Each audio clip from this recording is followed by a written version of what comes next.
So today we'll be changing the cartridge for HP printer.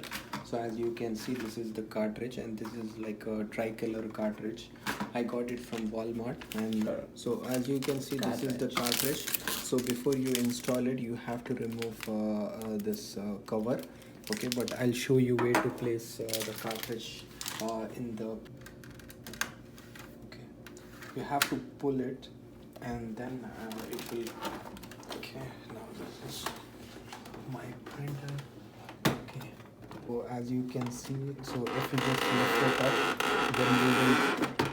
then you will have the cartridge removal access.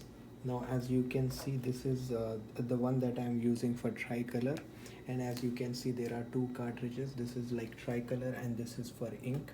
So whichever you are replacing, you have to fit that card very easy. You just lift it up and you get access to this. So you have to remove this, cycle these cartridges, and that information is available on HP website. These are the copper contacts. You should never touch them, but you have to remove that and you have to install the cartridge. Can you show the copper contacts? Yeah, these are the copper contacts. Never touch them with your hand because it will result in failure of. Just need to put the cartridge, catch it from the sides, and you just need to place it.